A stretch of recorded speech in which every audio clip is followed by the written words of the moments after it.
Welcome, ghost hunters and history buffs, to a place where the barrier between our world and the next is famously thin. Today, we're checking into the majestic, yet notoriously haunted, Stanley Hotel, nestled in the breathtaking Rocky Mountains of Estes Park, Colorado. This grand hotel has been welcoming guests since 1909, but some of its guests, it seems, have never truly checked out. The Stanley Hotel owes its existence to Freeland Oscar Stanley, the inventor famous for the Stanley steamer car. After a bout of tuberculosis, his doctor recommended fresh, dry mountain air. So, in 1903, he and his wife, Flora, traveled to Estes Park. They fell so deeply in love with the area that they decided to build a luxurious resort, a beacon of modern convenience and elegance in the rugged wilderness.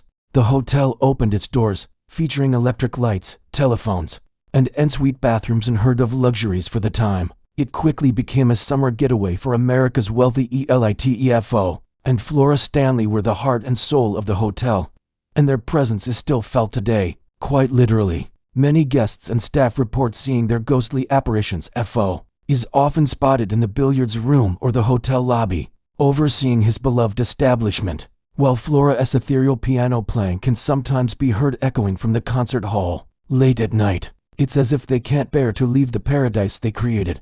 But the Stanley story takes a darker turn, one that cemented its place in horror history. In the fall of 1974, a young, struggling writer and his wife were the only guests at the hotel as it prepared to close for the winter. The writer's name was Stephen King. They checked into room 217. That night, King had a terrifying nightmare about his young son being chased through the hotel's empty, echoing corridors by a fire hose. He woke up with a start, sweating and trembling. And by the time he finished his cigarette, the basic plot for his next novel was fully formed. That novel was The Shining. The Stanley Hotel became the real-life inspiration for the menacing Overlook Hotel, and its reputation for being haunted exploded. While the famous movie adaptation wasn't filmed here, the TV miniseries was, bringing the story full circle. Room 217, where Stephen King stayed, is perhaps the most famous room in the hotel. But its paranormal activity predates King's visit. In 1911, during a powerful storm, the hotel's head chambermaid, Elizabeth Wilson, was lighting the acetylene gas lanterns in the rooms when a massive explosion occurred. In what is now room 217, the blast sent her through the floor into the dining room below. Miraculously, she survived with only broken ankles, but it seems her dedication to her job transcends even death. Guests who stay in room 217 report strange occurrences. Clothes are unpacked and folded, items are moved, and an unseen force sometimes creates a cold spot between unmarried couples sleeping in the bed. A spectral chaperone from a more modest era. Mrs. Wilson is a tidy and proper ghost, and she likes to keep things in her room just so. But Mrs. Wilson isn't the only long-term resident. The fourth floor, which once served as the servants' quarters, is a hotbed of paranormal activity. Guests often report hearing the sounds of children running, laughing, and playing in the hallways, even when no children are present. The most famous of these spectral children is a little boy who is said to haunt room 418. He is known to be a bit of a prankster, playfully interacting with guests. Some have even felt a small hand tugging on their clothes or heard faint whispers. Another ghostly child, a girl, is often seen on the grand staircase. She is said to be searching for her parents, a truly heartbreaking tale that adds a layer of sorrow to the hotel's haunted reputation. Then there's the concert hall, Flora Stanley's favorite part of the hotel. It's not just her piano playing that lingers here. A handyman named Paul, who used to work at the hotel, is also a resident ghost.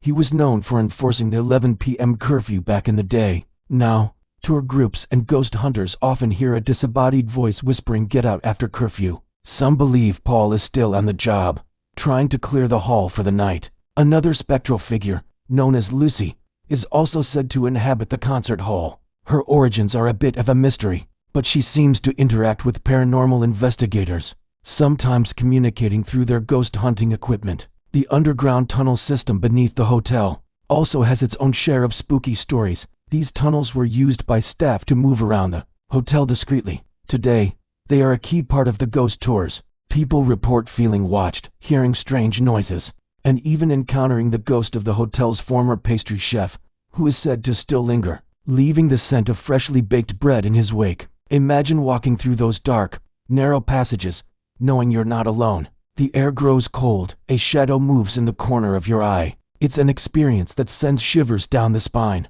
Over the years, thousands of guests have shared their personal paranormal experiences at the Stanley, from full-bodied apparitions captured on camera to disembodied voices on audio recordings. The evidence is compelling. The hotel fully embraces its haunted heritage, offering nightly ghost tours and paranormal investigations.